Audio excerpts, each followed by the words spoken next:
Innovation's a bit like ancient Greece. It's a landscape full of myths and legends. Most of them are harmless enough, but there are one or two which can seriously get in the way of effective innovation management. Let's take a look at a couple of examples. Now, myth number one concerns the light bulb moment. You know, that moment in the cartoons when that light bulb flashes above someone's head and there you have it, innovation. Except, of course, you don't. Because, as we've seen, innovation involves a journey. One that moves an idea through testing, refining, improving it, to finally creating something that hopefully can deliver value to an end user. Which brings us to our second myth, that innovation is a solo act. Now, it's easy enough to believe in a world where innovation happens through men and women who have a great big S across their chest. They somehow have that superpower to create innovation. The reality is, of course, that innovation isn't like that. It's always been a multiplayer game. Even in those situations where we can identify a particular entrepreneur, someone who gives their name to a product or a process innovation, it's a fair bit. They will have had plenty of help along the way. So, if innovation is a journey involving many different tasks on the road to creating value, then it's going to be hard to do it all on your own. Quite apart from the physical challenge of doing so much, there's a need for different kinds of knowledge to contribute to the process. Innovation's all about working with knowledge spaghetti, weaving together different strands of technical, market, legal, financial, all kinds of knowledge to create value. And it's unlikely that any single individual will have all of that. And if we're looking for radical breakthrough innovation, then sometimes we might want to combine very different knowledge sets, bridging across from different worlds.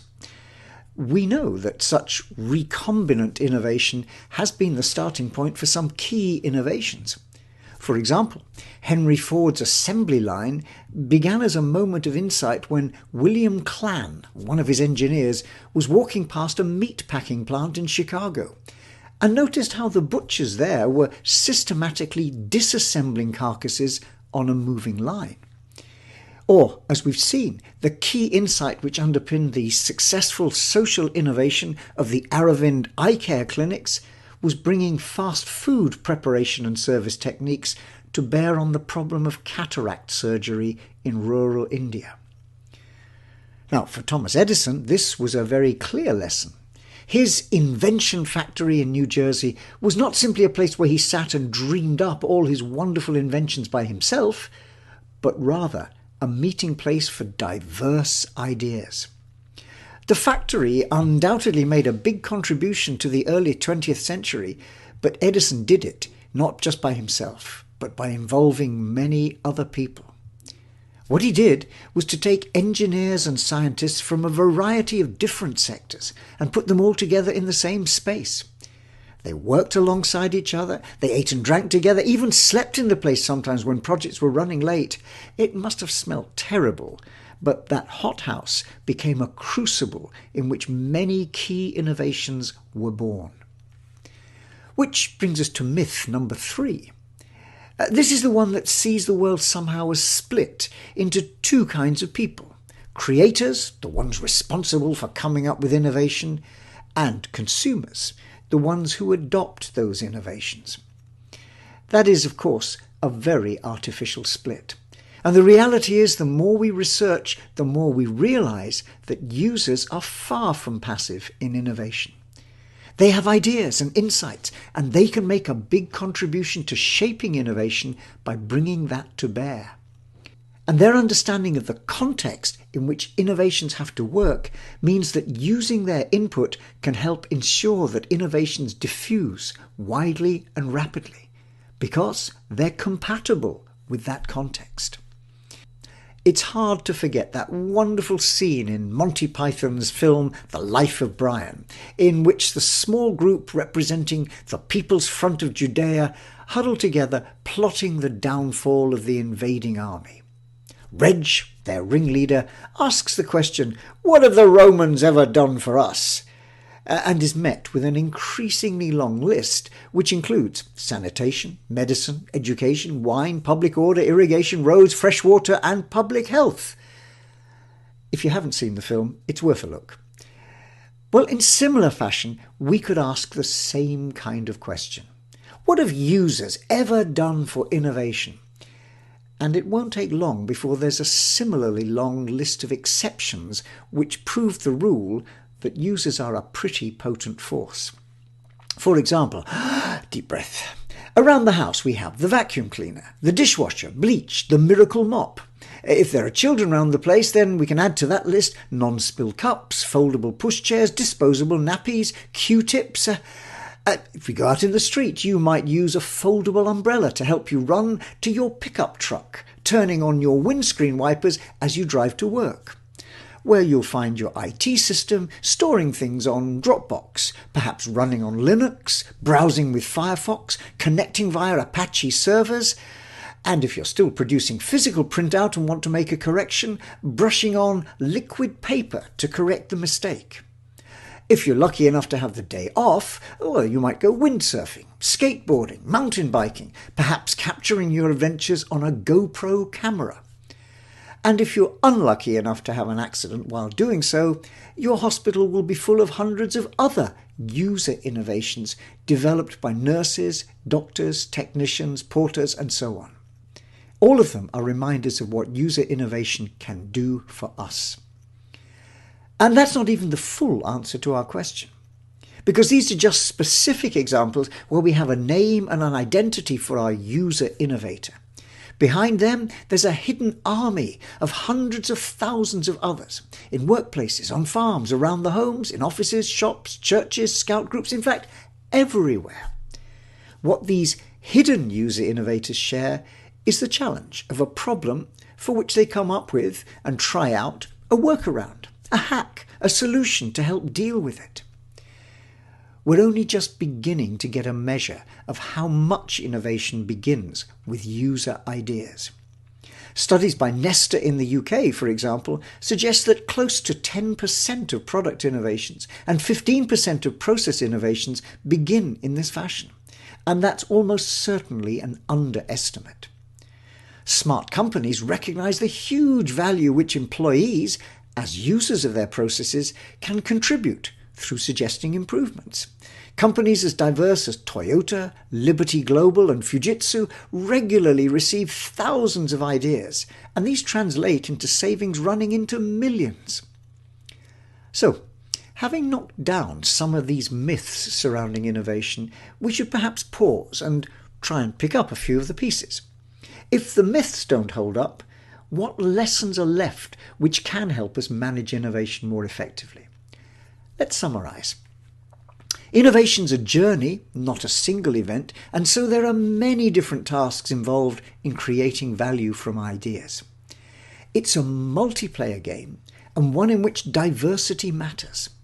People involved in our multiplayer innovation know different things, and the more we can bring different viewpoints to bear, the more chance we have to enrich our innovation.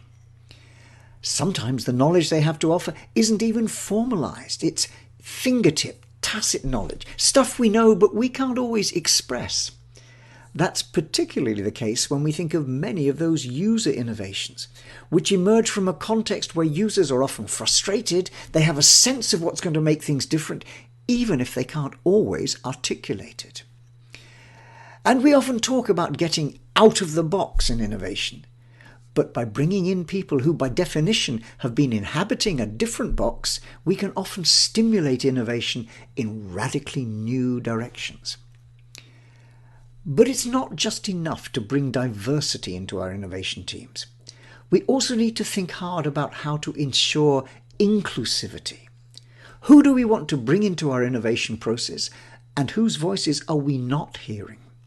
For example, innovation studies repeatedly show that bringing in users is an extremely important part of ensuring acceptance of new things. Users understand their context, and so by bringing in their perspectives, we give ourselves a much better chance of creating something which is compatible and which will diffuse more widely and quickly. And we've had this principle for a long time. Back in the 1960s in the UK, the Tavistock Institute carried out some famous work on what became known as socio-technical systems design.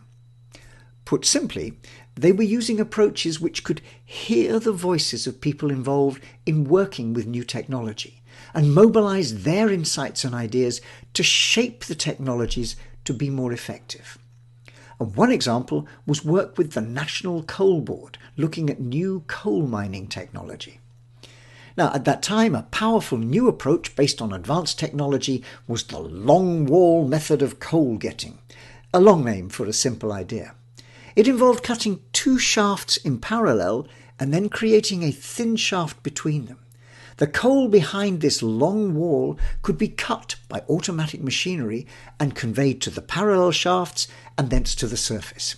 And the potential productivity gains from this were huge. But when it was first installed, the results were very disappointing. The Tavistock team soon found out why. The ways in which miners worked were essentially based around small, cohesive teams who literally depended on each other for their lives. But the new system didn't fit their team-based ways of working. But it could be adapted to include them, especially if the miners were involved in modifying the design. The results were spectacular in terms of productivity improvement, going well beyond the original design capacity of the machinery. And this kind of approach has become best practice in so many sectors. Whether we're trying to install a new computer system, getting people to adopt a new logistics approach, take on new ways of shopping, the same thing holds. Involve the users, get them to shape a piece of technology in the fashion that best fits their world, and it will operate more effectively. Underpinning this, of course, is the idea of inclusion. And it applies widely in fields as diverse as healthcare, farming, and manufacturing. But it does raise a question of how we make sure we can hear the voices of users who may have things to say, but not necessarily the ability to say it clearly and provide a coherent input to our innovation processes. So, to summarize, when we think about innovation management, we need to be clear we are probably going to have to break up some of the myths and assumptions which can get in the way of effectively doing so. In particular, we need to recognize that innovation is a journey with many different tasks, and therefore there's a real need for many different people to help with those tasks and bring in their knowledge. It's not a solo act, it's a multiplayer game. And we really need to bring those different knowledge sets together, the tacit as well as the explicit, and weave them together to create value. Diversity matters, particularly because it allows us to access a wide range of different viewpoints. And these can contribute to the innovation task, both improving the front-end design, but also by accelerating downstream diffusion, because ideas developed with the insights from users can have a better chance of being compatible with their world. But if we're going to involve users, if we're going to involve different perspectives, if we're going to work with diversity, then we have to find methods to make sure we can deal with our aspiration towards inclusivity. We need tools and methods to bring people in.